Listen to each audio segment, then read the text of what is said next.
Pope Francis, the 86-year-old pontiff, raised eyebrows when he made a revelation from his past about fat shaming. News.com has learned that during a video call with a group of students from Catholic universities in South Asia, the Pope admitted to being a playground bully during his childhood. The discussion centered around the prevalence of body shaming in today's society, and the Pope spoke openly about the impact of social media and the desire for artificial beauty, per The Sun.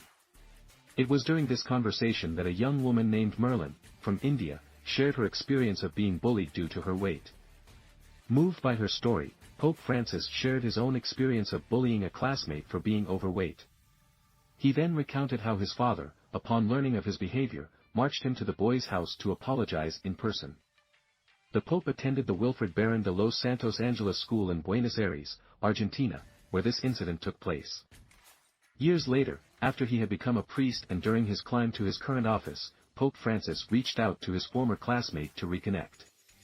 Although the man has since passed away, the Pope described the reconciliatory experience as beautiful and emphasized the importance of valuing individuals for who they are, regardless of their physical appearance. In his remarks, Pope Francis said he drew inspiration from Italian actress Anna Magnani, who famously vowed to grow old gracefully. He also highlighted the beauty of pregnancy, stating that a woman's body shape during that time was not conventionally considered beautiful, but that the act of being with child is one of the most beautiful things in the world. The video call, titled Building Bridges in South Asia, was organized by several universities and allowed participants to engage in a question-and-answer session with the Pope, who despite recently undergoing a hernia operation and dealing with painful knee issues and sciatica, appeared to be in good spirits. The summit aimed to address the issue of weight bias and discrimination in society, particularly in the field of medicine, and Angela Alberga, an assistant professor at Concordia University, highlighted the prevalence of anti-fat bias in all parts of society, including the medical profession.